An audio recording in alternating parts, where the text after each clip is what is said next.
മാരുടെ ദൈവമേ, അങ്ങയുടെ അത്ഭുത പ്രവൃത്തികളെക്കുറിച്ച് വർണ്ണിക്കാൻ അവിടുന്ന് ഞങ്ങൾക്ക് നൽകുന്ന ഭാഗ്യത്തിനായി സ്തോത്രം ചെയ്യുന്നു.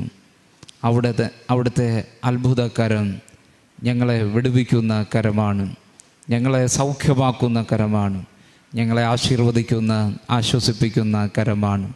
ആ വലിയവനായ ദൈവത്തിൻ്റെ കരം ഞങ്ങളുടെ മേൽ വെച്ച് ഞങ്ങളെ ആശീർവദിപ്പിക്കണമേ. പരിശുദ്ധ വചനം ഞങ്ങളുടെ കാലിന് ദീപവും പാതയ്ക്ക് പ്രകാശവുമായിരിക്കാൻ ദൈവം കൃപ ചെയ്യണമേ. ഞങ്ങളുടെ കർത്താവും രക്ഷിതാവുമായ ക്രിസ്തു വഴി ഞങ്ങളുടെ പ്രാർത്ഥന കേൾക്കണം നല്ല പിതാവേ, ആമേൻ. ത്രിയേക ദൈവത്തിൻ്റെ അതിപരിശുദ്ധ നാമം മഹത്വപ്പെടുമാറാകട്ടെ. ദൈവത്തിൻ്റെ സന്നിധിയിൽ നമുക്കൊരു പ്രാവശ്യം കൂടെ വരാൻ ദൈവം നമുക്ക് ഭാഗ്യം നൽകി. അതിന് ദൈവത്തിന് സ്തോത്രം അർപ്പിക്കുകയും ചെയ്യുന്നു. തിരുവത്താഴ ശുശ്രൂഷയും ഇന്നുണ്ട്. പൊതുവെ രാഷ്ട്രീയമായ പ്രവർത്തനങ്ങളിൽ ഏർപ്പെടുന്ന ഒരുപാട് പേർ ഇന്ന് ഈ ആരാധനയിൽ പങ്കെടുക്കുന്നുണ്ട്. അതുകൊണ്ട് തന്നെ അവരുടെ തിരക്ക് വളരെ വലുതാണ്. ഈ സമയബന്ധിതമായ ഒരു പ്രത്യേക കാലയളവിൽ കുറച്ച് സമയം മാത്രമെടുത്ത് ഇന്നത്തെ തിരുവചനത്തെ നമുക്കൊരുമിച്ച് ചിന്തിക്കാം എന്നാണ് ഞാൻ ആഗ്രഹിക്കുക. സാധാരണ നമുക്കറിയാവുന്ന ഒരു കാര്യമാണ്, നമ്മുടെ നാട്ടിലെ ഹൈന്ദവ സ്ത്രീകൾ രാവിലെ തന്നെ എഴുന്നേറ്റ് കുളിച്ച് ഒരുങ്ങി മുറ്റമടിച്ച് നന്നായിട്ട് മുറ്റം വെടിപ്പാക്കി ചാണകപ്പാലുകൊണ്ട് മുറ്റത്തെ വളരെ ഭംഗിയായി ക്ലീൻ ചെയ്തതിന് ശേഷം അരിപ്പൊടി കൊണ്ട് കോലം വരയ്ക്കുന്നത് നമ്മൾ കണ്ടിട്ടുണ്ട്. അതിനെ കളം വരയ്ക്കുക എന്നാണ് പറയുക. കളം വരയ്ക്കുക എന്താണ് ഇതിനർത്ഥം? പലപ്പോഴും ഇതിനർത്ഥം തേടി നടന്നിട്ടുണ്ട്. ഈ കളം വരയ്ക്കുന്നതിൻ്റെ അർത്ഥം എന്താണ്? അർത്ഥം വളരെ വലുതാണ്.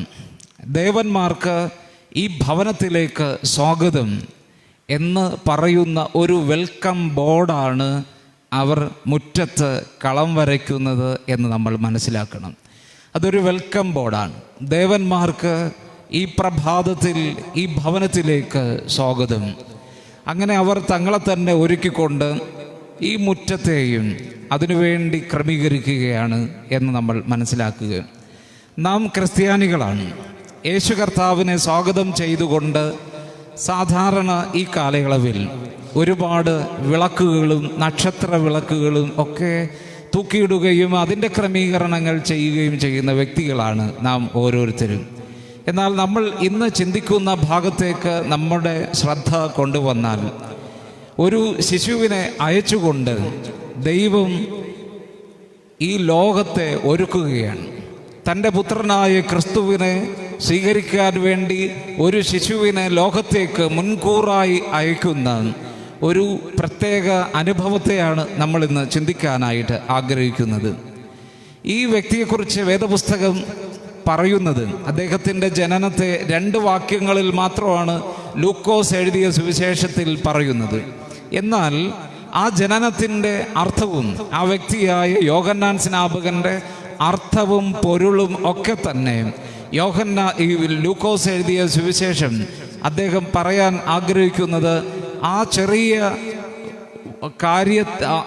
എന്ന് പറഞ്ഞാൽ ഈ യോഹന്നാൻ സ്നാപകൻ്റെ ജനനത്തെ 2 വാക്യങ്ങളിൽ ഒതുക്കിയ ലൂക്കോസിന് ഇദ്ദേഹത്തിൻ്റെ ജനനത്തിൻ്റെ അർത്ഥവും പൊരുളും വെറും നിസാര വാക്യങ്ങളിൽ ഒതുക്കാൻ, അങ്ങനെ അദ്ദേഹത്തിന് തൂലിക ചലിപ്പിക്കാനായിട്ട് കഴിഞ്ഞില്ല. പിന്നെ അതിനെക്കുറിച്ച് ഒരുപാട് അർത്ഥവത്തായ രീതിയിൽ വർണ്ണിക്കുകയാണ് അദ്ദേഹം ചെയ്യുന്നത്. ഉദാഹരണമായിട്ട് നമ്മൾ എടുത്താൽ അതിൻ്റെ ദൈവശാസ്ത്രം എന്താണ് എന്ന് വേദപുസ്തകത്തിൽ നിന്ന് പഠിക്കാൻ ശ്രമിച്ചാൽ ഒരു ചുരുക്കമായി ഇങ്ങനെ പറയാൻ കഴിയും. ലൂക്കോസ് എഴുതിയ സുവിശേഷം 1-ാം അധ്യായം അതിൻ്റെ 66-ാമത്തെ വാക്യമാണ്. ലൂക്കോസ് എഴുതിയ സുവിശേഷം 1-ാം അധ്യായം അതിൻ്റെ 66-ാമത്തെ വാക്യം ഒരാൾക്ക് വായിക്കുകയാണ്. കേട്ടവർ എല്ലാവരും അത് ഹൃദയത്തിൽ നിക്ഷേപിച്ചു. ഈ പൈതൽ എന്താകും എന്ന് പറഞ്ഞു. കർത്താവിൻ്റെ കൈ അവനോട് കൂടെ ഉണ്ടായിരുന്നു. ഇത് വളരെ പ്രസക്തമായ ഒരു വാക്യമാണ്. യോഹന്നാൻ സ്നാപകന്റെ ജനനം മുതൽ തന്നെ ആൾക്കാരുടെ ചിന്ത ഇതാണ്. കാരണം ഒരു സ്പെഷ്യൽ ബീയിങ് ആണ്. സാധാരണ കണ്ടിട്ടുള്ള ഒരു വ്യക്തിത്വം അല്ല ഇപ്പോൾ യോഹന്നാൻ സ്നാപകനിൽ ആൾക്കാർ കാണുന്നത്. അതുകൊണ്ട് ഇവരുടെ ചിന്ത ഇതാണ്, ഇവൻ ആരാകും, എന്താകും എന്നുള്ളതാണ് ആൾക്കാരുടെ പൊതുവെയുള്ള ചിന്ത. സ്വാഭാവികമായി ഈ ചില സംഗതികളെ പേടിക്കുന്ന വ്യക്തികളുടെ മുമ്പിൽ നമ്മൾ സാധാരണ ഇടപെടലിനേക്കാളും അപ്പുറമായി ഒരു അസാധാരണ ഇടപെടൽ നടത്തുമ്പോൾ ചിലർ ചോദിക്കുന്ന ചോദ്യമാണ്, ഇവൻ എന്താകും എന്ന് ചോദിക്കുന്ന ചോദ്യം. പക്ഷെ മനസ്സിലാക്കണം, അങ്ങനെ നിങ്ങളെക്കുറിച്ച് ആരെങ്കിലും ചോദിച്ചിട്ടുണ്ടെങ്കിൽ, യോഹന്നാൻ സ്നാപകനെ പോലെ ഒരു ശക്തമായ നിലപാട് നിങ്ങളുടെ ജീവിതത്തിൽ എടുത്തിട്ടുണ്ടെങ്കിൽ, ഇങ്ങനെയുള്ള ക്വസ്റ്റ്യൻ നിങ്ങൾ അഭിമുഖീകരിച്ചിട്ടുണ്ടെങ്കിൽ മനസ്സിലാക്കുക, അതിനെ കൺക്ലൂഡ് ചെയ്യുന്നത് യോഹന്നാൻ സ്നാപകൻ വന്നതിൻ്റെ ആ ദൈവശാസ്ത്രത്തെക്കുറിച്ച് കൺക്ലൂഡ് ചെയ്യുന്നത് ഇങ്ങനെയാണ്: ദൈവത്തിൻ്റെ കരം ആരോടുകൂടെ ഉണ്ടായിരുന്നു? അവനോട് കൂടെ ഉണ്ടായിരുന്നു എന്നാണ്. ദൈവത്തിൻ്റെ കരം അവനോട് കൂടെ ഉണ്ടായിരുന്നു. ഇവിടെ പറയുന്നത് കർത്താവിൻ്റെ കൈ അവനോട് കൂടെ ഉണ്ടായിരുന്നു. ഇത് മാത്രം മതി നമ്മുടെ ജീവിതത്തെ ധന്യമാക്കി തീർക്കാൻ എന്ന് നമ്മൾ മനസ്സിലാക്കുക. അപ്പോൾ ഈ ചിന്ത നമ്മൾ മുന്നോട്ട് കൊണ്ടുപോകുമ്പോൾ ശ്രദ്ധിക്കേണ്ടത്, നമ്മോടുകൂടെ ദൈവത്തിൻ്റെ കരമുണ്ടോ? ക്രിസ്മസ് വേളയിലേക്ക് നമ്മൾ പ്രവേശിച്ച് കഴിഞ്ഞിരിക്കുകയാണ്.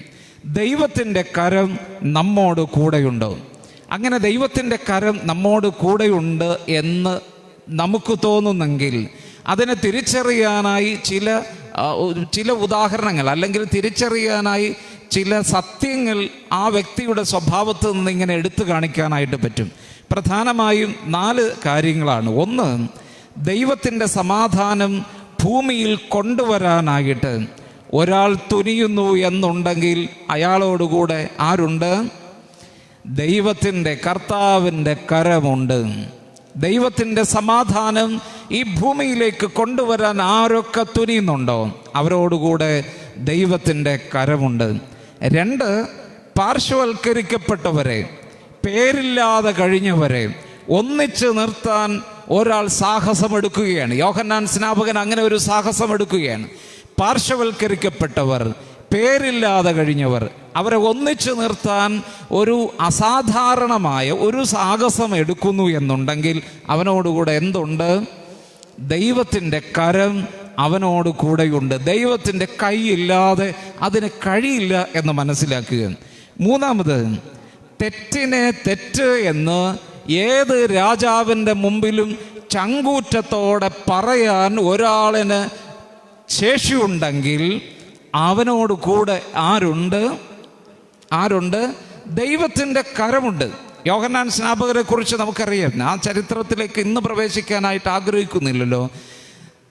രാജാവിൻ്റെ മുമ്പിൽ ചങ്കൂറ്റത്തോടുകൂടെ ചെന്ന് പറയുകയാണ്, നീ തിന്മ ചെയ്ത് നീ കൈവശമാക്കിയിരിക്കുന്ന ഈ സ്ത്രീ, നിങ്ങൾക്ക് ചരിത്രം മനസ്സിലായി കാണും. ഇതിനെ പറയാൻ ചങ്കൂറ്റമുള്ള ഒരേ ഒരു വ്യക്തിയെ അന്നുണ്ടായിരുന്നുള്ളൂ. ആ വ്യക്തിയുടെ പേരാണ് ആര്? സ്നാപക യോഹന്നാൻ. അപ്പോൾ ദൈവത്തിൻ്റെ കരമില്ലാതെ അതിന് പറ്റില്ല എന്നാണ്. 4, ഏത് സാഹചര്യത്തിലും സധൈര്യം മുന്നേറാൻ ഒരാളിന് കഴിയുമെന്നുണ്ടെങ്കിൽ, എന്ന് പറഞ്ഞാൽ യോഹന്നാൻ സ്നാപകൻ്റെ തലപോണ പരിപാടിയാണ് നടത്തിക്കൊണ്ടിരിക്കുന്നത്. അതിനുവേണ്ടിയുള്ള കാര്യങ്ങൾ നടന്നു കഴിഞ്ഞിരിക്കുകയാണ്. തല കൊയ്യാൻ വന്നു നിന്നപ്പോഴും ചങ്കൂറ്റത്തോടെ നട്ടെല്ലുയർത്തി നിവർന്നു നിൽക്കുന്ന ഒരു വ്യക്തിയാണെന്നുണ്ടെങ്കിൽ അത് യോഹന്നാൻ സ്നാപകന് മാത്രമേ കഴിഞ്ഞുള്ളൂ. അങ്ങനെയാണെന്നുണ്ടെങ്കിൽ ആ വ്യക്തിയിൽ ആരുടെ കരം ഉണ്ടായിരിക്കണം? ദൈവത്തിൻ്റെ കരമില്ലാതെ പറ്റില്ല എന്ന് മനസ്സിലാക്കുക. ഇതാണ് ഈ യോഹന്നാൻ സ്നാപകൻ എന്ന് പറയുന്നത്. നിസാരക്കാരനല്ല. അപ്പോൾ ദൈവം അയച്ച ദൈവത്തിൻ്റെ കരത്തോടുകൂടെ, കരസ്പർശത്തോടുകൂടെ, കയ്യൊപ്പോടുകൂടെ അയച്ച വ്യക്തിത്വത്തിൻ്റെ പേരാണ് യോഹന്നാൻ സ്നാപകൻ എന്ന് പറയുന്നത്. ഈ യോഹന്നാൻ സ്നാപകനിൽ കുറച്ചുകൂടെ നമ്മൾ പഠിച്ചാൽ, അതിൻ്റെ വേർഡിൻ്റെ മീനിങ്ങിനെ കുറിച്ച് നമ്മൾ പഠിക്കാൻ ശ്രമിച്ചാൽ, ദൈവത്തിൻ്റെ കാരുണ്യമാണ് അവിടെ മനസ്സിലാക്കാൻ കഴിയുന്നത്. യോഹന്നാൻ എന്നതിൻ്റെ യഥാർത്ഥ പേര് നമ്മൾ കുറച്ചുകൂടെ പഠനത്തിലേക്ക് മുന്നോട്ട് പോകാൻ ആഗ്രഹിക്കുന്നവരാണെങ്കിൽ ആ പേരിങ്ങനെയാണ്, യഹോഹന്നാൻ എന്നാണ്. യഹോഹന്നാൻ അതിൻ്റെ ചുരുക്കെഴുത്താണ് എന്തോന്ന്? യോഹന്നാൻ. യോഹന്നാൻ എന്ന് പറയുന്നത് യഹോഹന്നാൻ്റെ ചുരുക്ക എഴുത്താണ് യഹോഹന്നാൻ. യോഹന്നാൻ എന്ന് പറയുന്നത് എന്ന് പറഞ്ഞാൽ ദൈവം കാരുണ്യവാനാണ് എന്നാണ് അർത്ഥം. ദൈവം കാരുണ്യവാനാണ്. എന്തുകൊണ്ടാണ് ഈ പേരിൽ തന്നെ ഈ അർത്ഥം നിക്ഷിപ്തമായിരിക്കുന്നത്? നമ്മൾ പഠിച്ചാൽ അറിയാം. വാർദ്ധക്യത്തിൽ എത്തിയ വന്ധ്യരായ ദമ്പതികൾക്ക് ദൈവം ഒരു കുഞ്ഞിനെ നൽകുകയാണ്. 1-ാം അധ്യായം 58-ാമത്തെ വാക്യം നിങ്ങൾ പഠിച്ചാൽ അറിയാം. എന്ന് പറഞ്ഞാൽ ആരും സഹായമില്ല, എല്ലാ സഹായങ്ങളും നഷ്ടപ്പെട്ടിരിക്കുകയാണ്. ഇവർ ഇപ്പോൾ വൃദ്ധരാണ്.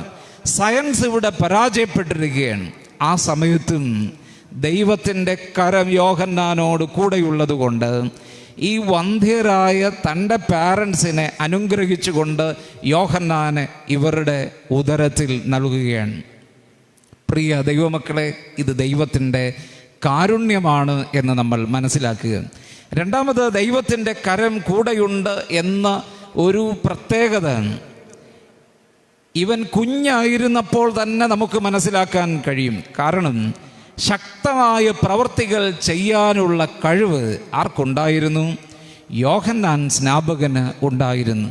നിസ്സാരമായിട്ടല്ല, ശക്തമായി പ്രവർത്തിക്കാനുള്ള കഴിവ് യോഹന്നാൻ സ്നാപകന് ഉണ്ടായിരുന്നു.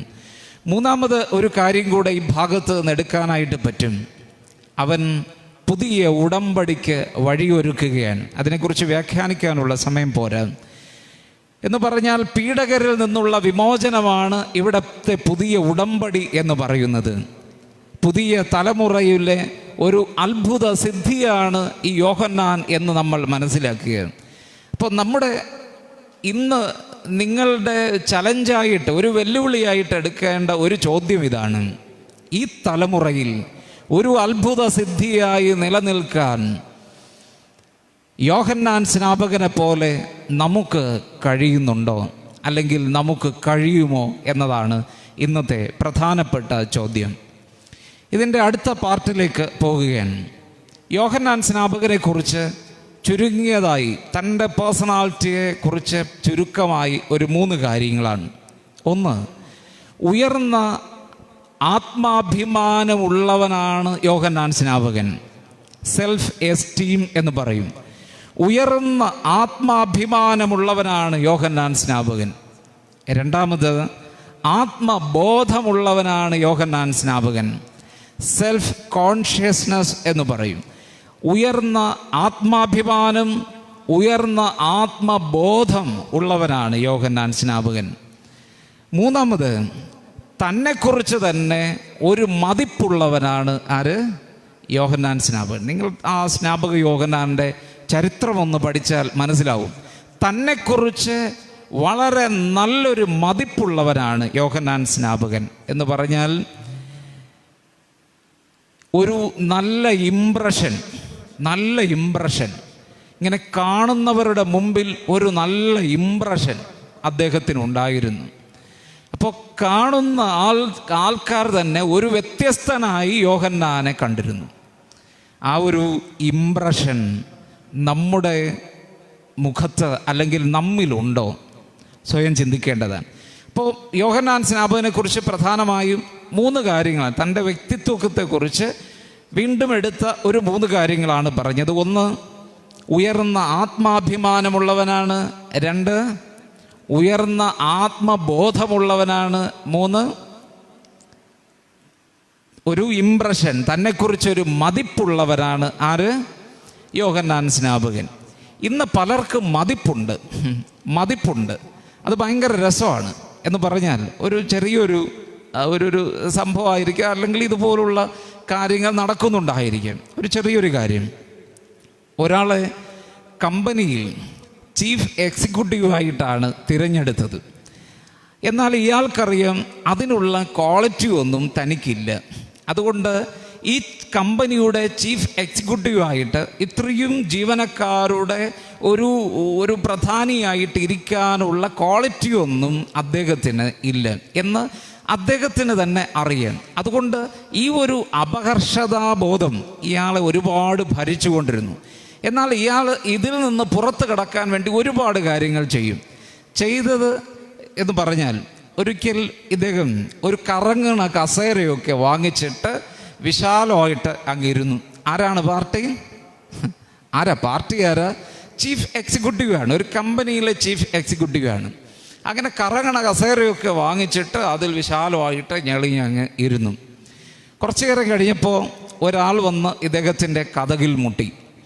അപ്പോൾ മേശപ്പുറത്ത് പഴയ റിസീവറൊക്കെ ഉള്ള ഫോണൊക്കെ ഉണ്ട്. ആ ഫോണ് എടുത്ത് ഇയാളിങ്ങനെ ഭയങ്കര വർത്തമാനം തുടങ്ങി. ഏതിലായിരിപ്പ്? കറങ്ങണ കസേരയിൽ. മേശപ്പുറത്ത് ഒരു ഫോൺ വച്ചിട്ടുണ്ട്. ആ കാലഘട്ടത്തിൽ അധികം എല്ലായിടത്തും ഫോണില്ല, അപൂർവം ഇടങ്ങളിൽ മാത്രമേ ഫോണുള്ളൂ. ആൾ ചീഫ് എക്സിക്യൂട്ടീവ് ആണ്. അതുകൊണ്ട് ഈ ഫോൺ മേശപ്പുറത്ത് വെച്ചിട്ടുണ്ട്. ഈ മേശപ്പുറത്ത് നിന്ന് ഫോൺ റിസീവർ എടുത്ത് ഇദ്ദേഹം ഇങ്ങനെ ഭയങ്കര വർത്തമാനം. അപ്പോൾ വന്ന ആൾ രണ്ടാമതൊന്നുകൂടെ കതവിൽ മുട്ടി. അപ്പോൾ പറഞ്ഞു, കമിൻ സാർ എന്ന് പറഞ്ഞു. അദ്ദേഹം അകത്ത് പ്രവേശിച്ചിട്ട് ഇദ്ദേഹം ഫോൺ സംസാരിച്ചു കൊണ്ടിരിക്കുമ്പോൾ തന്നെ കൈ ആക്ഷൻ കാണിച്ച് ഇരിക്കാൻ പറഞ്ഞു. എന്താ? കസേരയിൽ ഇരിക്കാൻ പറഞ്ഞു. സംസാരിക്കണില്ല ഇയാളോട്, ഫോൺ ഭയങ്കര വർത്തമാനമാണ്. ഇയാൾ കുറച്ചു നേരം അവിടെ തന്നെ ഇരുന്നില്ല.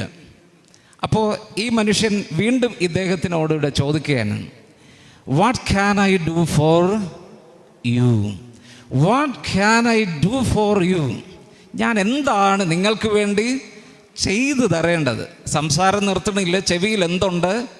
ഫോണുണ്ട്, സംസാരം നിർത്തണില്ല. എന്താണ് ഞാൻ നിങ്ങൾക്ക് വേണ്ടി ചെയ്തു തരേണ്ടത്? അപ്പോൾ ഇദ്ദേഹം പറഞ്ഞു, സാർ, ഞാനൊരു ഫോൺ ഓപ്പറേറ്ററാണ്. സാറിനൊരു പുതിയ കണക്ഷൻ കിട്ടിയെന്ന് പറഞ്ഞു. അതിൻ്റെ കണക്ഷൻ പിടിച്ചു കൊടുക്കാൻ വന്ന ആളാണ് ആര്? ഞാൻ. ആൾ സംസാരിച്ചു കൊണ്ടിരിക്കുന്നത് ഏത് ഫോണിലാണ്? കണക്ഷൻ ഇല്ലാത്ത ഫോണിലാണ് സംസാരിച്ചു കൊണ്ടിരിക്കുന്നത്. ഇങ്ങനെയാണ് പല ആൾക്കാരും ഞാൻ ഭയങ്കര സുപ്പീരിയർ എന്ന് കാണിക്കാൻ വേണ്ടി ചെയ്തു വരുന്ന കാര്യങ്ങൾ ഇങ്ങനെയാണ്. ഇടയ്ക്ക് ഞാനൊരു വീട്ടിൽ പ്രയറിന് പോയപ്പോൾ ഞാൻ ചോദിച്ചു, എന്തുകൊണ്ടാണ് ഈ ബോളിനെ തട്ടിക്കളിക്കണതെന്ന് ചോദിച്ചു. ഒരു 10-15 പേര് ഇങ്ങനെ ഒരു ഗ്രൗണ്ടിലിട്ട് ബോളിനെ തലങ്ങും വിലങ്ങും അടിക്കുകയാണ്. എന്തുകൊണ്ടാണ് ഈ ബോളിനെ ഇങ്ങനെ തട്ടിക്കളിക്കുന്നത്? ആ വീട്ടിൽ പ്രേരണുണ്ടായിരുന്ന നമ്മുടെ ബിധുന, ഇവരൊന്നും പറയണ്ട. പൊതുവെ എൻ്റെ ചോദ്യം ഇതാണ്, എന്തിനാ ഈ ബോളിനെ ഇങ്ങനെ തട്ടിക്കളിക്കണത്? കുറേ ആൾക്കാർ 10-15 പേർ ചേർന്ന് ഈ ഒരു ബോളിനെ മാത്രം കോൺസെൻട്രേറ്റ് ചെയ്ത് ഇങ്ങനെ അടിച്ച് ചവിട്ടി തലങ്ങും വിലങ്ങും അടിക്കുമ്പോൾ ഒരാൾ ഈ ബോളിനോടുകൂടെ ചോദിച്ചു, എന്താണ് നിന്നെ ഇങ്ങനെ അടുക്കണത്? നമുക്ക് തന്നെ സങ്കടം തോന്നും, എന്താ കാര്യമെന്ന് ചോദിച്ചു. ഇപ്പോൾ ബോൾ ഒരു മറുപടി പറഞ്ഞു. നിങ്ങളിൽ നിന്ന് കിട്ടാൻ വേണ്ടിയാണ് ചോദിച്ചത്. എന്തായിരിക്കും ഈ ബോൾ പറഞ്ഞ മറുപടി? എന്തായിരിക്കും? ബോൾ പറഞ്ഞത്, എൻ്റെ ഉള്ളിൽ ശൂന്യമാണ്, എൻ്റെ ഉള്ളിൽ ഒന്നുമില്ല. കാരണം ശൂന്യമാണ്, വെറും എയർ മാത്രമേ ഉള്ളൂ എൻ്റെ ഉള്ളിൽ, ശൂന്യമാണ്. പക്ഷേ എൻ്റെ ഉള്ളിൽ എന്തെങ്കിലും ഇരുമ്പ് കഷ്ണമെങ്കിലും നിറച്ച് വെച്ചിരുന്നെങ്കിൽ ഇവന്മാരെന്ത് ഇല്ലായിരുന്നു? തട്ടിക്കളിക്കില്ലായിരുന്നു. അപ്പോൾ എൻ്റെ ഉള്ളിൽ പൊള്ളയായതുകൊണ്ട്, ഒന്നുമില്ലാത്തത് കൊണ്ടാണ് ഇവർ എന്ത് ചെയ്യണത്? തട്ടിക്കളിക്കുന്നത്.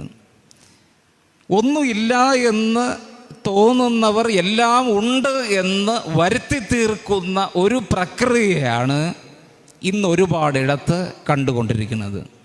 എന്നാൽ അങ്ങനെയുള്ള വ്യക്തിത്വം അല്ല യോഹന്നാൻ സ്നാപകൻ എന്ന് നമ്മൾ മനസ്സിലാക്കണം. അങ്ങനെയുള്ള വ്യക്തിത്വം അല്ല യോഹന്നാൻ സ്നാപകൻ എന്ന് പറഞ്ഞാൽ സെൽഫ് എസ്റ്റീം ഉള്ള ഒരു എക്സിക്യൂട്ടീവ് പേഴ്സണാണ് ആര് നമ്മൾ പഠിച്ചുകൊണ്ടിരിക്കുന്ന യോഹന്നാൻ സ്നാപകൻ. ആത്മാഭിമാനമുള്ള ഒരു എക്സിക്യൂട്ടീവ് വ്യക്തിയാണ് ആര്? യോഹന്നാൻ സ്നാപകൻ എന്ന് പറഞ്ഞാൽ ദൈവരാജ്യത്തിൻ്റെ പ്രതിനിധി തന്നെയാണ് ആര്? യോഹന്നാൻ സ്നാപകൻ. സംശയമുണ്ടോ? ദൈവരാജ്യത്തിൻ്റെ പ്രതിനിധിയാണ്, റെപ്രസെൻറ്റേറ്റീവാണ്, അംബാസിഡറാണ്, ഒഫീഷ്യൽ റെപ്രസെൻറ്റേറ്റീവാണ്. ആര്? യോഹന്നാൻ സ്നാപകൻ, ദൈവരാജ്യത്തിൻ്റെ റെപ്രസെൻറ്റേറ്റീവ്. അതുകൊണ്ട് സെൽഫ് എസ്റ്റീം യോഹന്നാൻ സ്നാപകന് ഒത്തിരി കൂടുതലാണ്. യോഹന്നാൻ സ്നാപകൻ്റെ ജനനത്തെക്കുറിച്ച് ഒന്ന് രണ്ട് കാര്യം കൂടെ. ദൈവത്തിൻ്റെ മുമ്പിൽ നീതിപൂർവം ജീവിച്ച ദമ്പതികളിൽ നിന്നാണ് ആരുണ്ടാകുന്നത്? യോഹന്നാൻ സ്നാപകൻ ജനിക്കുന്നത്. ദൈവത്തിൻ്റെ കൽപ്പന അണുവിട മാറി ചിന്തിക്കാതെ അതുപോലെ പ്രവർത്തിക്കുകയും കുറ്റമറ്റ രീതിയിൽ പ്രവർത്തനങ്ങളെ മുന്നോട്ട് കൊണ്ടുപോവുകയും ചെയ്യുന്ന അനുഗ്രഹിക്കപ്പെട്ട ദമ്പതികളുടെ പുത്രനാണ് യോഹന്നാൻ സ്നാപകൻ. എന്നാൽ ഇങ്ങനെ ദൈവത്തിൻ്റെ മുമ്പിൽ നീതിനിഷ്ഠം ജീവിക്കുകയും ദൈവത്തിൻ്റെ മുമ്പിൽ കൽപ്പനകളെ അണുവിടം അങ്ങനെ വയലേറ്റ് ചെയ്യാതെ, അതിനെ മാറി ചിന്തിക്കാതെ അതിനെ അനുസരിച്ച് ജീവിക്കുന്ന ഈ ദമ്പതികൾക്ക് പക്ഷേ കുടുംബത്തിൽ ആരില്ലാതെ ഇരുന്നു? ഒരു കുഞ്ഞ് ഇല്ലാതെ ഇരുന്നു. അങ്ങനെ വാർദ്ധക്യത്തിലായപ്പോഴാണ് ദൈവം ഈ കുഞ്ഞിനെ നൽകുന്നത്. ഇവർക്ക് കിട്ടിയ പ്രതിഫലത്തെക്കുറിച്ച് വേദപുസ്തകം ഒന്ന് പറയണതൊന്ന് ശ്രദ്ധിക്കുക. നമ്മൾ എത്ര പ്രാർത്ഥിച്ചിട്ട് ചിലപ്പോൾ ആ അനുഗ്രഹം കിട്ടുകയെന്ന് വരത്തില്ല. പക്ഷേ കുറേ കാലങ്ങൾ കഴിഞ്ഞതിന് ശേഷം അത് ദൈവം തരും, അത് ഉറപ്പാണ്. അത് ദൈവം തരുമ്പോൾ മനസ്സിലാക്കിക്കോണം, വേറെ ആർക്കും കിട്ടാത്ത ഒരു പ്രത്യേക അനുഗ്രഹമാണ് ദൈവം നമുക്ക് തന്നിരിക്കണമെന്നുള്ളത് വ്യക്തമായിട്ട് മനസ്സിലാക്കിക്കോണം. ഇവിടെ യോഹന്നാൻ സ്നാപകൻ്റെ പാരൻസിൻ്റെ പ്രതിഫലം എന്താണെന്ന് നമ്മൾ വേദപുസ്തകത്തിൽ നിന്ന് മനസ്സിലാക്കണം. അവിടെ ഇങ്ങനെയാണ് പറയുന്നത്: സ്ത്രീകളിൽ നിന്ന് ജനിച്ചവൻ ഇവനേക്കാൾ വലിയവൻ ഇല്ല, ആരുമില്ല. സ്ത്രീകളിൽ നിന്ന് ജനിച്ചവരിൽ ഇവനേക്കാൾ വലിയവൻ വേറെ ആളില്ല. ദൈവപുത്രന് മുന്നോടിയായി സാക്ഷ്യം പറയാൻ വന്നവനാണ് ആര്? യോഹന്നാൻ സ്നാപകൻ. അപ്പോൾ ഇവൻ്റെ വരവ് നിനക്കും എന്ന് മാത്രമല്ല, അനേകർക്ക് സന്തോഷത്തിൻ്റെയും ഐശ്വര്യത്തിൻ്റെയും ആനന്ദത്തിൻ്റെയും കാരണഭൂതനായി മാറും എന്ന് ഇവിടെ ദൈവം അരുളി ചെയ്യുകയാണ്. പ്രിയ ദൈവമക്കളെ, കുറേ നാൾ മക്കളില്ലാത്തതിൻ്റെ പേരിൽ തീ തിന്നവരാണ് ആര്? സെഖരിയാവും എലിസബത്തും. മക്കളില്ലാത്തതിൻ്റെ പേരിൽ വാർദ്ധക്യം വരെ തീ തിന്നവരാണ് ഈ പ്രിയപ്പെട്ടവർ. എത്രയൊക്കെ ശുശ്രൂഷ ചെയ്തിരുന്നാലും ചിലരെങ്കിലും ചോദിക്കും, ഇത്രയൊക്കെ പ്രാർത്ഥിക്കുന്ന ആളാണ്, ഇത്രയൊക്കെ ചെയ്യുന്ന ആളാണ്, പക്ഷേ നിൻ്റെ കുടുംബത്തിൽ നിനക്കൊരു പകരം വയ്ക്കാൻ ഒരാളില്ലാതെ പോയല്ലോ. എന്തൊക്കെ ചിന്തിച്ചിരുന്നാലും ഉള്ളിൻ്റെ ഉള്ളിൽ ഒരു വിഷമം ഇല്ലാതെ ഇരിക്കുകയില്ല. എത്ര ഭക്തനെന്ന് പറഞ്ഞിരുന്നാലും തീ തിന്നവരാണ് സെഖരിയാവും എലിസബത്തും. അങ്ങനെയെങ്കിൽ യോഹന്നാൻ ഏതിൽ മുളച്ച വ്യക്തിയാണ്? ഏതിൽ മുളച്ച വ്യക്തിയാണ് യോഹന്നാൻ? തീയിൽ മുളച്ച വ്യക്തിയാണ് യോഹന്നാൻ സ്നാപകൻ. അതുകൊണ്ടാണ് ഇങ്ങനെ തന്നെ കാണിക്കുന്നതുവരെ മരുഭൂമിയിൽ പാർക്കാനുള്ള അവിടെ നിന്ന് കിട്ടിയ ഒരു ആർജവമുണ്ട്. ഈ മരുഭൂമിയെ അതിജീവിച്ചവന് രാജാവിനെ ഭയക്കണോ? ഭയക്കണ്ട. അതുകൊണ്ട് തൻ്റെ മുമ്പിൽ വന്നവരെ സർപ്പസന്തതികളെ എന്ന് വിളിക്കാനുള്ള ആർജവം ഈ യോഹന്നാൻ സ്നാപകനുണ്ടായി. കാരണം തീയിൽ കുരുത്തതാണ്, വെയിലത്ത് വാടില്ല. അങ്ങനെ ഒരു പഴഞ്ചൊല്ലുണ്ട്, തീയിൽ കുരുത്തത് വെയിലത്ത് വാടില്ല. അപ്പോൾ തീയിൽ കുരുത്തവനാണ്, തീയിൽ വളർന്നവനാണ്. തൻ്റെ നല്ല പ്രായം വരെ ഏതിൽ വളർന്നവനാണ് യോഹന്നാൻ സ്നാപകൻ? തീയിൽ വളർന്നവനാണ്, മരുഭൂമിയിൽ വളർന്നവനാണ്. അങ്ങനെ ചങ്കൂറ്റത്തോടുകൂടെയാണ് യോഹന്നാൻ സ്നാപകൻ വരുന്നത്.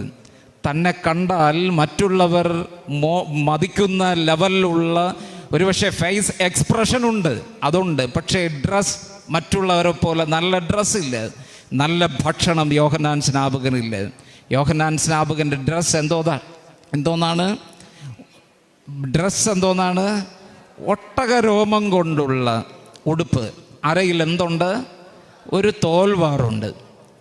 സാധാരണ അന്നത്തെ ഏറ്റവും സാധാരണമായ ഒരു വസ്ത്രമാണ്. പിന്നെ ഭക്ഷണം ഏതാ? വെട്ടുക്കിളിയും കാട്ടുതേനും.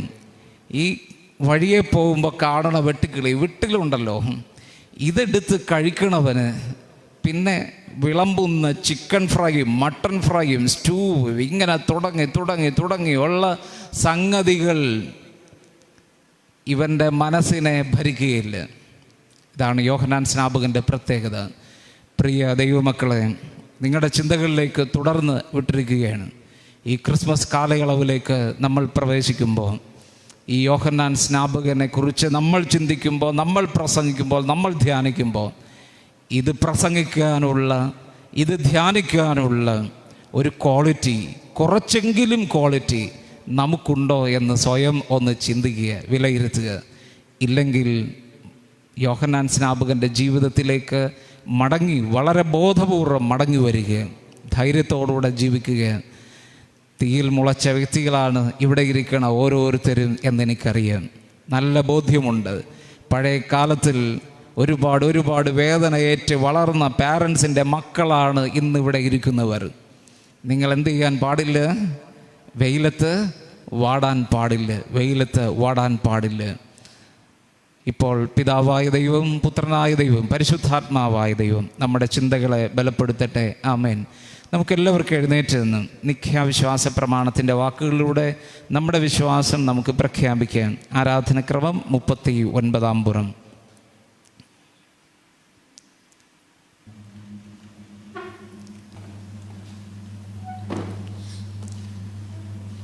സർവശക്തിയുള്ള പിതാവായി ആകാശത്തെയും ഭൂമിയും കാണപ്പെടുന്നതും കാണപ്പെടാത്തതുമായുള്ള സകലത്തെയും സൃഷ്ടിച്ച ഏകദൈവത്തിൽ ഞാൻ വിശ്വസിക്കുന്നു. ദൈവത്തിൻ്റെ ഏകജാതനായ പുത്രനായി ഏകകർത്താവായ യേശു ക്രിസ്തുവിൽ ഞാൻ വിശ്വസിക്കുന്നു. അവിടുന്ന് സർവ്വലോകങ്ങൾക്ക് മുമ്പേ തൻ്റെ പിതാവിൽ നിന്ന് ജനിപ്പിക്കപ്പെട്ടവൻ, ദൈവത്തിൽ നിന്ന് ദൈവം, പ്രകാശത്ത് നിന്ന് പ്രകാശം, സത്യദൈവത്തിൽ നിന്ന് സത്യദൈവം, ജനിപ്പിക്കപ്പെട്ടവൻ, ഉണ്ടാക്കപ്പെട്ടവനല്ല, പിതാവിനോട് ഏകത്വമുള്ളവൻ, ദൈവത്താൽ സകലവും ഉണ്ടായി. അവിടുന്ന് മനുഷ്യരായ നമുക്കും നമ്മുടെ രക്ഷയ്ക്കും വേണ്ടി സ്വർഗത്തിൽ നിന്നിറങ്ങി, പരിശുദ്ധാത്മാവിനാൽ കന്യകമറിയൽ അവതരിച്ചു, മനുഷ്യനായി തീർന്നു, പൊന്തിയോസ് പീലാത്തോസിൻ്റെ കീഴിൽ നമുക്ക് വേണ്ടി കുരിശിക്കപ്പെട്ടു, അവിടുന്ന് കഷ്ടപ്പെട്ടു, അടക്കപ്പെട്ടു, തിരുവെഴുത്തുകളിൽ പ്രകാരം 3-ാം ദിവസം ഉയർത്തെഴുന്നേറ്റു, സ്വർഗത്തിലേക്ക് കയറി പിതാവിൻ്റെ വലത്തുഭാഗത്തിരിക്കുന്നു. അവിടുന്ന് ജീവനുള്ളവരെ മരിച്ചവരെ ന്യായം വിധിപ്പാൻ മഹത്വത്തോടെ വീണ്ടും വരും. അവിടുത്തെ രാജ്യത്തിന് അവസാനം ഉണ്ടാകില്ല. കർത്താവും ജീവിപ്പിക്കുന്നവനും പിതാവിൽ നിന്നും പുത്രനിൽ നിന്നും പുറപ്പെടുന്നവനും പിതാവിനോടും പുത്രനോടും കൂടെ ആരാധിക്കപ്പെടുന്നവനും പ്രവാചകരിലൂടെ സംസാരിച്ചതുമായ പരിശുദ്ധാത്മാവിൽ ഞാൻ വിശ്വസിക്കുന്നു. കാതോലിക അപ്പോസ്തലനുമായ ഏകവിശുദ്ധ സഭയിൽ ഞാൻ വിശ്വസിക്കുന്നു. പാവമോചനത്തിലുള്ള ഏകപത്നീസെ ഞാൻ അനുസരിക്കുന്നു. മരിച്ചവരുടെ പുനരുദ്ധാനത്തിലും വരുവാനുള്ള ലോകത്തിലെ ജീവനും ഞാൻ കാത്തിരിക്കുന്നു. ആമേൻ. മധ്യസ്ഥ പ്രാർത്ഥനയ്ക്കായി നമുക്ക് ദൈവസന്നിധിയിൽ വിനയപ്പെടാം. നമുക്ക് ദൈവത്തോട് പ്രാർത്ഥിക്കാം. ഞങ്ങളെ സ്നേഹിക്കുന്ന വാഴ്ത്തപ്പെട്ട പരിശുദ്ധനാം നല്ല ദൈവമേ, ഈ മനോഹരമായ ആരാധനാ സമയം ഞങ്ങളുടെ ജീവിതത്തിൽ അവിടുന്ന് ദാനമായി നൽകി. എല്ലാം ദൈവത്തിൻ്റെ കൃപയാണ് ഞങ്ങൾ അനുഭവിച്ചു കൊണ്ടിരിക്കുന്നത്. ദൈവത്തിൻ്റെ കരമില്ലാതെ ഞങ്ങൾക്ക് ദൈവസന്നിധിയിൽ നിൽക്കാൻ കഴിയുകയില്ല. ഇന്ന് ദൈവത്തിൻ്റെ പാദപീഠത്തിൽ നിൽക്കുന്നത് ദൈവത്തിൻ്റെ കരസ്പർശം ഉള്ളതുകൊണ്ട് മാത്രമാണ്. കർത്താവേ, ഞങ്ങളുടെ നിലനിൽപ്പ് ദൈവത്തിൻ്റെ കരം മാത്രമേ ഉള്ളൂ എന്ന് ഞങ്ങൾ മനസ്സിലാക്കുന്നു. അങ്ങയുടെ കരത്തിൽ മാത്രമാണ് ഞങ്ങളുടെ നിലനിൽപ്പ്. അവിടുന്ന് കരങ്ങളിൽ വഹിച്ചിരിക്കുന്ന കൃപകൾക്കായി സ്തോത്രം. മരുഭൂമിയിൽ വളർന്ന് ജീവിതത്തെക്കുറിച്ച് ഞങ്ങളിന്ന് ചിന്തിച്ചു. കർത്താവെ, യോഹന്നാൻ സ്നാപകൻ്റെ ജീവിതത്തിൽ കൂടെ അവിടുന്ന് ഞങ്ങളോട് സംസാരിച്ചു കൊണ്ടിരുന്ന കൃപയ്ക്കായി സ്തോത്രം ചെയ്യുന്നു. ഈ ലോകത്ത് ആത്മാഭിമാനമുള്ളവരായി, ആത്മബോധമുള്ളവരായി,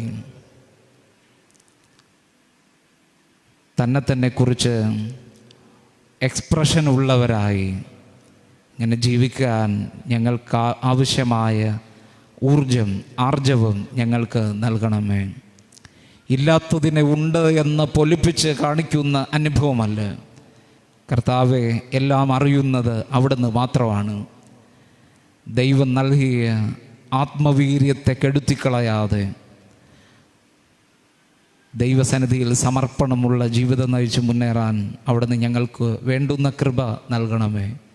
ഇപ്പോൾ ദൈവത്തിൻ്റെ കരത്തിൽ ഭരമേൽപ്പിച്ചുകൊണ്ട് തങ്ങളുടെ ആവശ്യങ്ങളെ ദൈവസന്നിധിയിൽ പറയുന്ന പ്രിയപ്പെട്ടവരുടെ പ്രാർത്ഥന അവിടുന്ന് ശ്രദ്ധിക്കണമേ.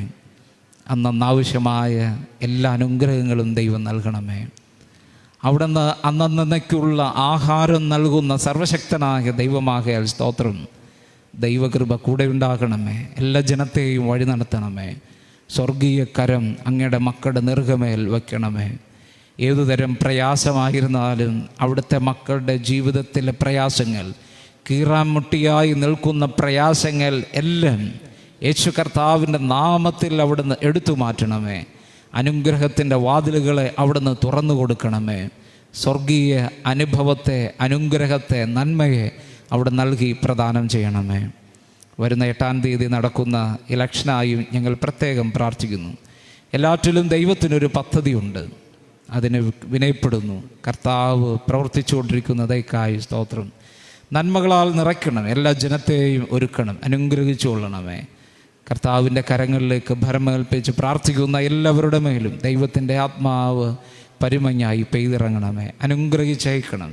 യേശു മശിഹാ മൂലം ഞങ്ങളുടെ പ്രാർത്ഥന കേൾക്കണം നല്ല പിതാവേ, ആമേൻ. എല്ലാവർക്കും എഴുന്നേറ്റ് നിന്ന് തിരുവത്താഴ ശുശ്രൂഷയ്ക്കായി ഒരുങ്ങുകയും ഒപ്പം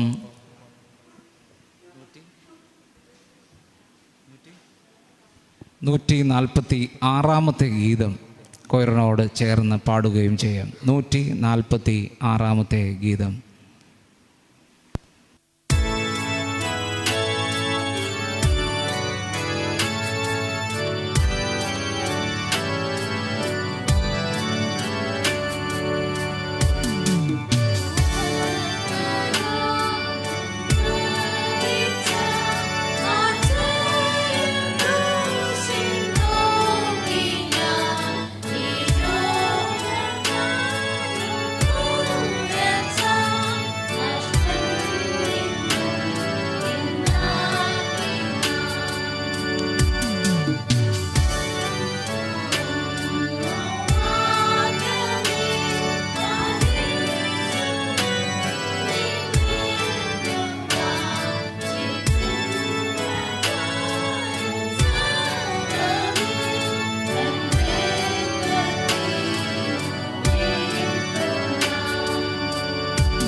ആരാധനക്രമം 62-ാം പുറം അപ്പം നുറുക്കൽ എന്ന ഭാഗം നമുക്ക് ഈ ആരാധനയിൽ തുടർന്ന് ഉപയോഗിക്കാം.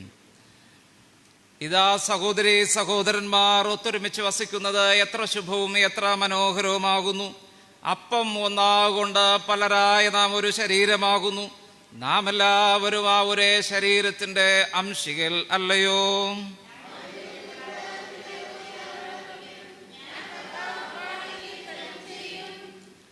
ആരാധനക്രമം 62-ാം പുറം. നമ്മുടെ മുഴങ്കാലുകൾ മുടക്കി നമുക്ക് ദൈവത്തോട് പ്രാർത്ഥിക്കാം. കൊയറങ്ങൾ എഴുന്നേറ്റ്. യേശുവേ, ശ്രേഷ്ഠ മഹാപുരോഹിതനായുള്ളോവേ, അങ്ങയുടെ ശിഷ്യന്മാരുടെ നടുവിൽ സന്നിഹിതനായിരുന്നത് പോലെ ഞങ്ങളുടെ മധ്യത്തിലും വന്ന് അപ്പം നുറുക്കുന്നതിൽ അങ്ങേ തന്നെ ഞങ്ങൾക്ക് വെളിപ്പെടുത്തി തരണമെന്ന് പിതാവിനോടും പരിശുദ്ധാത്മാവിനോടും കൂടെ ഏകദൈവമായി കാലാവസാനം കൂടാതെ ജീവിച്ചു വാഴുന്ന അങ്ങയോട് ഞങ്ങൾ അപേക്ഷിക്കുന്നു. ആമേൻ. കർത്താവ് നിങ്ങളോടുകൂടെ ഇരിക്കട്ടെ. നിങ്ങളുടെ ഹൃദയങ്ങളെ ഉയർത്തുവിൻ. നമ്മുടെ ദൈവമായ കർത്താവിന് നമുക്ക് സ്തോത്രം ചെയ്യാം. പരിശുദ്ധ കർത്താവേ, സ്വർഗസ്ഥനായ പിതാവേ, നിത്യദൈവമേ, ഞങ്ങളെല്ലാ കാലങ്ങളിലും എല്ലാ സ്ഥലങ്ങളിലും അങ്ങേക്ക് സ്തോത്രം ചെയ്യുന്നത് ഏറ്റവും യുക്തവും ന്യായവും ഞങ്ങളുടെ കർത്തവ്യവുമാകുന്നു. അങ്ങയുടെ പുത്രനും ഞങ്ങളുടെ കർത്താവായ യേശുക്രിസ്തു മൂലമായി തന്നെ, യേശുക്രിസ്തു മുഖാന്തരം അങ്ങ് ആകാശത്തെയും ഭൂമിയെയും അവയിലുള്ള സകലത്തെയും ഉണ്ടാക്കി മനുഷ്യനെ അങ്ങയുടെ സ്വന്തം സാദൃശ്യത്തിൽ നിർമ്മിക്കുകയും ചെയ്തു. അവൻ പാപത്തിൽ വീണപ്പോൾ പുതിയ സൃഷ്ടിയുടെ ആദ്യ ഫലമാകേണ്ടതിന് അവനെ വീണ്ടെടുത്തു. അവിടുത്തെ കരുണ അങ്ങയുടെ സകല പ്രവർത്തികളിലുമുണ്ട്.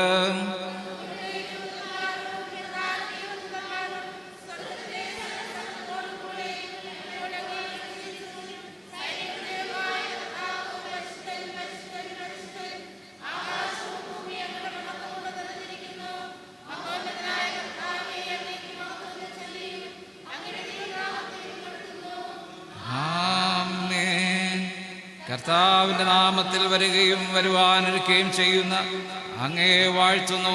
ഉന്നതങ്ങളിൽ സ്തുതി. സ്വർഗസ്ഥ പിതാവേ, അങ്ങ് സത്യമായി പരിശുദ്ധനാകുന്നു.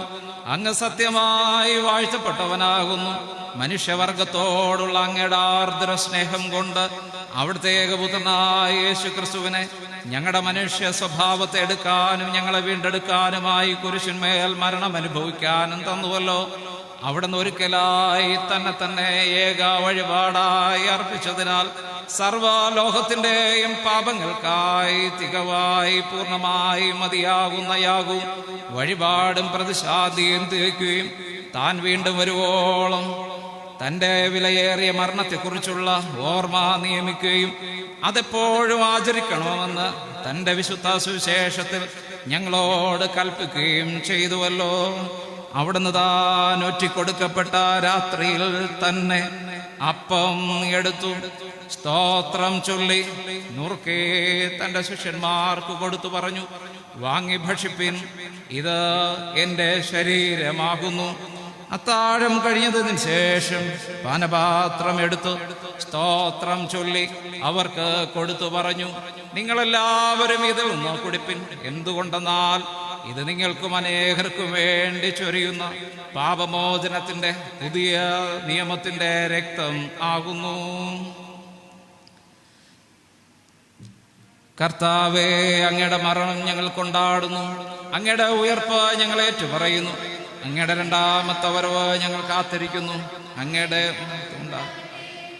അതുകൊണ്ട് പിതാവേ, ഞങ്ങളുടെ കർത്താവായ അങ്ങയുടെ പുത്രന്റെ വിലയേറിയ മരണത്തെയും കഷ്ടപ്പാടിനെയും അവിടുത്തെ മഹത്വമുള്ള പുനരുദ്ധാനത്തെയും സ്വർഗാരോഹണത്തെയും ഓർത്തുകൊണ്ട് യേശുമശിഹായിൽ അങ്ങ് ഞങ്ങൾക്കായി സമ്പാദിച്ച പൂർണ്ണ വീണ്ടെടുപ്പിനായി ഞങ്ങളങ്ങേക്ക് സ്തോത്രം ചെയ്തുകൊണ്ടും കർത്താവ് കൽപ്പിച്ച പ്രകാരം അവിടുന്ന് വരുവോളം അവിടുത്തെ ഓർമ്മയ്ക്കായി അങ്ങയുടെ ദാസരായ ഞങ്ങൾ ഇത് ചെയ്യുന്നു.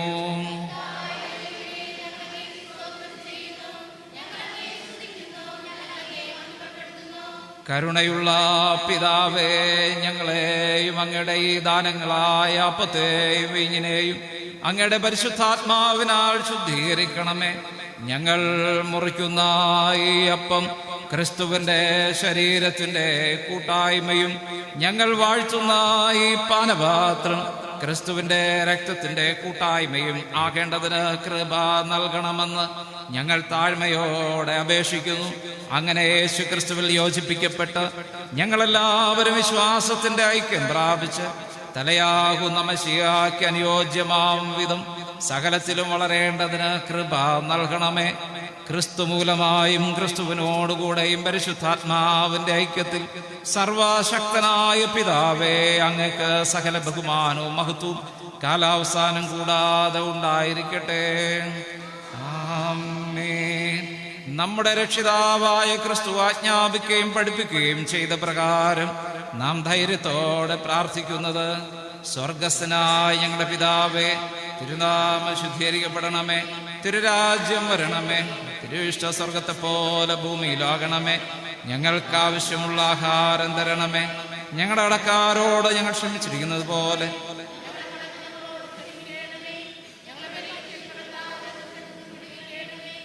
രാജ്യവും ശക്തിയും മഹത്വം എന്നേക്കും അങ്ങേക്കുള്ളതല്ലോ. അല്പസമയം മൗനമായി ദൈവത്തിൻ്റെ പാദപീഠത്തിങ്കൽ നിന്നുകൊണ്ട് നമുക്ക് ദൈവത്തോട് പ്രാർത്ഥിക്കും. പ്രിയമുള്ളവരെ, കർത്തൃമേശയോട് അടുത്തു വരാൻ ആഗ്രഹിക്കുന്ന നമ്മൾ സ്വയം ശോധന ചെയ്തുകൊണ്ട് കർത്താവിൻ്റെ സന്നിധിയിലേക്ക് അടുത്തു വരാം. കർത്താവായ യേശു ക്രിസ്തുവിൻ്റെ ശരീര രക്തം നമ്മൾ ഭക്ഷിക്കുന്നത് ശാപത്തിനല്ല, അനുഗ്രഹത്തിന് കാരണമായി ഭവിക്കണം. അതുകൊണ്ട് നമ്മുടെ ഹൃദയങ്ങളെ ശോധന ചെയ്ത് പാപബോധത്തോടുകൂടെ ദൈവസന്നിധിയിൽ നിന്നുകൊണ്ട് നമുക്ക് പ്രാർത്ഥിക്കാം. ആരാധനക്രമം 66-ാം പുറം. സ്നേഹമുള്ള കർത്താവേ, ഞങ്ങൾ അവിടുത്തെ കരുണയിലല്ലാതെ ഞങ്ങളുടെ സ്വന്തം നീതിയിൽ ആശ്രയിച്ചുകൊണ്ട് അങ്ങയുടെ മേശയിലേക്ക് വരുവാൻ തുനിയുന്നില്ല. ഞങ്ങൾ അവിടുത്തെ മേശയിൽ നിന്ന് വീഴുന്നു അപ്പം നുറുക്കൽ പോലും അനുഭവിപ്പാൻ യോഗ്യതയുള്ളവരല്ല. എന്നാൽ എപ്പോഴും കരുണയുള്ള കർത്താവാകുന്നു. അതുകൊണ്ട് മനസ്സിലുള്ള കർത്താവെ, ഞങ്ങളുടെ പാവശരീര ആത്മാക്കളും അങ്ങയുടെ ഇഷ്ടപുത്രനായ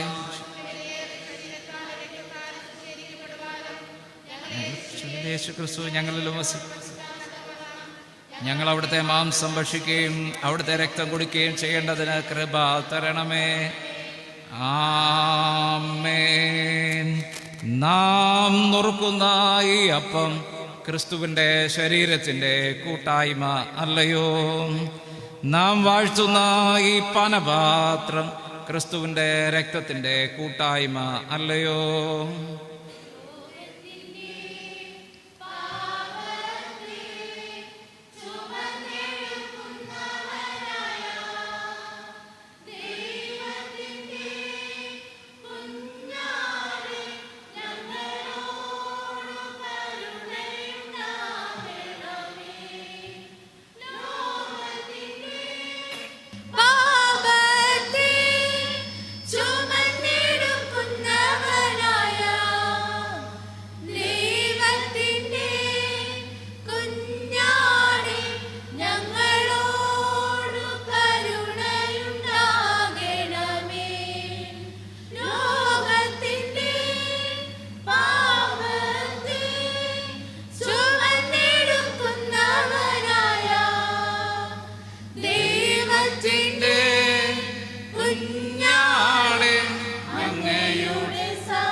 നമ്മുടെ കർത്താവായ യേശു ക്രിസ്തുവിൻ്റെ തിരുശരീരം, നമുക്കായി ചൊരിയപ്പെട്ട നമ്മുടെ കർത്താവായ യേശു ക്രിസ്തുവിൻ്റെ തിരുരക്തം. തിരുമേശ ഒരുങ്ങിയിട്ടുണ്ട്. മുന്നോട്ട് വരാം. ആദ്യം കുഞ്ഞുങ്ങൾക്ക് സ്വീറ്റ്സ് കളക്ട് ചെയ്യാൻ മുന്നോട്ട് വരാവുന്നതാണ്. കുഞ്ഞുങ്ങളെന്ന് ഉദ്ദേശിക്കുന്നത് ആരാധനയിൽ 10 വയസ്സിന് മുകളിലുള്ള കുട്ടികളാണല്ലോ പങ്കെടുത്തുകൊണ്ടിരിക്കുന്നത്. അവരെയാണ് മുന്നോട്ട് ക്ഷണിക്കുന്നത്. തിരുവത്താഴം പങ്കാളികളാകാത്ത കുട്ടികളെയാണ്. മറ്റൊന്ന്, വരുമ്പോൾ നിങ്ങൾ അകലം പാലിച്ച് മുട്ടുകുത്തുകയോ നിൽക്കുകയോ ചെയ്യാം.